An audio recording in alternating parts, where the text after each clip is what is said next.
Hi, my name's Jim with Chesapeake Thermal Drone Recovery, and the two questions I get asked the most are, why are thermal drones so effective at finding lost pets and deer, and why do we do most of our searches at night?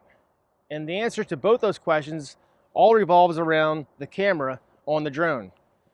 The drone has three RGB cameras, a telephoto, a medium range lens, and then also the wide lens. But the really high-tech piece of equipment is the thermal drone here at the bottom, or sorry, the thermal lens at the bottom.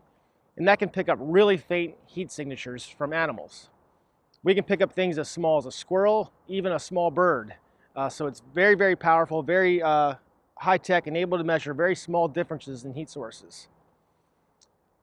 You take that thermal camera and you put it on a drone capable of flying 300 feet up in the air, and you can cover vast areas quickly. We can cover woods, dense brush, tall grass, marshes, it doesn't matter. As long as that animal's putting out a heat source, this drone's going to be able to pick it up.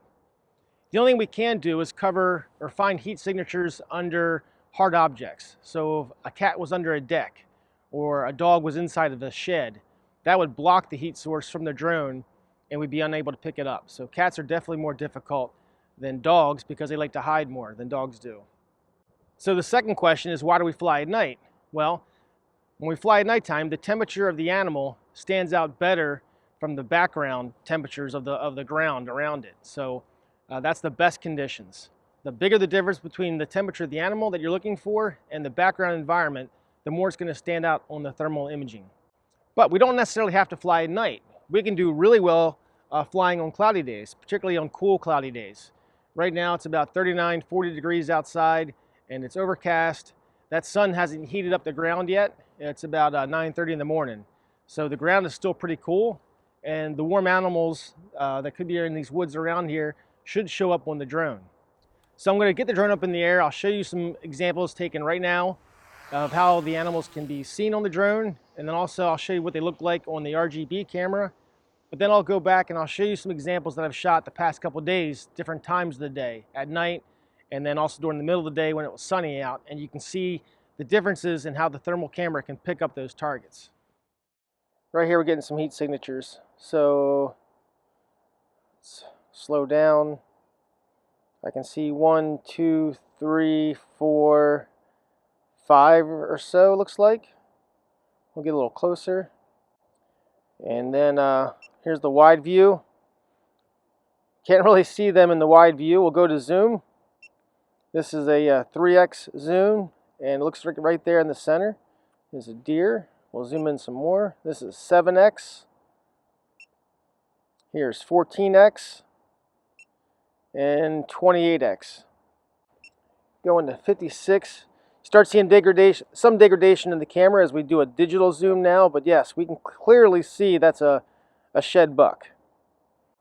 Go back over to the infrared, and this can be zoomed in as well, although it starts getting a little bit fuzzy as you zoom in more, but really see those animals. So what I can do is I can drop a pin on that animal. So if I have to come back to change a battery, I can quickly find it again. So this is a color palette. It's called tint. We can also do white hot. So objects that are putting out heat are white. This is black hot. And then this is another popular one, iron red. And these will all be different, you know, as it gets warmer or cooler, or if you're flying at night versus the day. They got some even crazier ones down here. I don't usually use these very much. I typically like this tint the best. It's basically the white hot palette with red for the hotter objects. You can also adjust the sensitivity of the thermal camera. Right now I'm on low gain. I can go to high gain. It's a small measuring range, high accuracy. Kind of creates a little bit more noise, I think, but you can get showing the heat there. So it's showing that hottest object in the screen is around 50 degrees, and the background is around 31. And I can go into the high res mode. and it's measuring a much smaller range but very high accuracy. I don't like this as much because, as you can see, the background, the deer really stand out, but so does a lot of the forest floor. I think it's a little bit too distracting. This works a little bit better at nighttime, or if we're looking through some thick brush, I may use this, but typically this low gain tint is what I like the best. Okay, here's a quick shot of a flock of turkeys. You can see them in the thermal, and then you go into the RGB camera, you can see there's a hen here. And you can go over and see some toms there as well. This is on the 28x zoom. Here's a deer in the afternoon on a sunny day. It's the RGB camera, then the infrared. I'll go over here to white hot, then black hot, and back to tint. And you can see there's a lot more background noise, especially here on the iron red. So go to the high gain. Really gets a little more noisy for me. And over to high res. And I think in the middle of the day in the sunlight, these deer are almost lost. And this is a relatively cool day. This is back to the tint again, a low gain. And you can see that reading is 95 degrees or so. Quite a bit different from the last time I showed you the tint with the temperature on there was in the 50s. This was on a 45, 50 degree day in the bright sun, but you can really see how that coat is sucking up that heat and making it read hotter. So you can see them great in the RGB lens, but they're definitely harder to pick up in the thermal on these sunny, bright days. This is a sunny day, right in the middle of the afternoon, about 11 o'clock, 12 o'clock or so. You can see a lot of heat on the railroad tracks to the left. These open areas that are in the sun really show up. But I did see a kind of a spot that looked a little redder than the others. I zoomed in and happened to see a fox here. But again, this is something you could really easily miss if you're not really paying attention. So very tough in the sunlight. Okay, here's some deer at nighttime, 9:40 at night. You see the house at the top, right behind the neighborhood here. These deer are bedded down with the tint, low gain. I didn't want to use the spotlight, so instead I used the infrared light just to kind of visually confirm that they were deer. You can see what they look like in high res at nighttime. You can see a lot more detail, I think. And as long as it's cool out, I think that detail is good. But if it's hot out, that detail can get washed out. Here they are in white hot and black hot.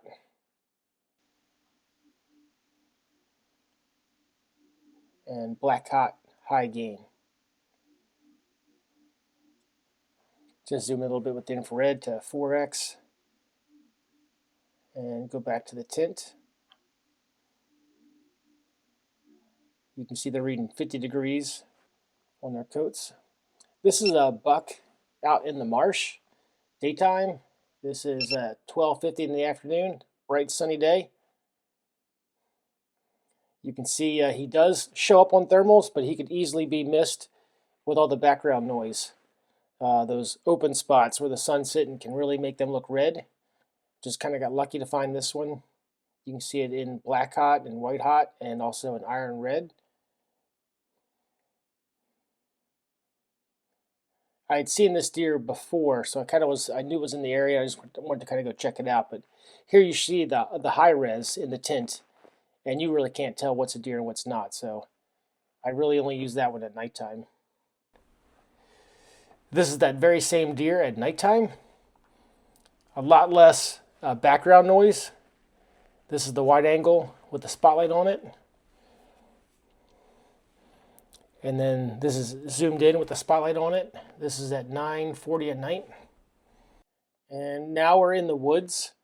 3:20 in the afternoon. You can really see a lot of background red. It makes picking up an animal very, very difficult. So I was looking for deer here. I thought maybe this was a deer. I zoomed in and it's just a hot spot on the floor, forest floor. Thought this was a deer, but it wasn't. I kind of just got dumb luck. I zoomed up and I happened to see one. I switched back over to the thermal and it really doesn't show up any different than some of the other spots. So I kind of got lucky to see this one. At nighttime, he would have been much easier to see. Again, this is at nighttime. You see these signatures here, not very strong. They're not showing any red in the tint palette. But you can definitely tell something's there, and you can see the ones on the left moving. I don't know if they were the same thing or not, but I was able to turn on the spotlight, use the zoom, and there's a raccoon there. So if we can pick up a raccoon, could certainly pick up a dog or a cat, no problem, under ideal conditions. If you see my previous video, you might have already seen this clip. This is in the daytime, 12:45, cloudy day, very small heat signature there. Just kind of got lucky to catch it and zoom in, and it's a vulture sitting on the trunk of a tree right by a tree cavity. So just sitting there relaxing. And then finally, you've probably also seen this one too. This is a pretty strong heat signature, middle of the day, cloudy, and turns out that's a coyote. This coyote was only 156 feet from a townhouse in a pretty popular neighborhood in Belcamp, so pretty neat. Whenever I'm flying, I have a second monitor hooked up so the client can see exactly what I'm seeing on the monitor of the controller, and you can help look for the animal yourself. You can also be there to visually identify that that is your dog or that's your cat or even your deer.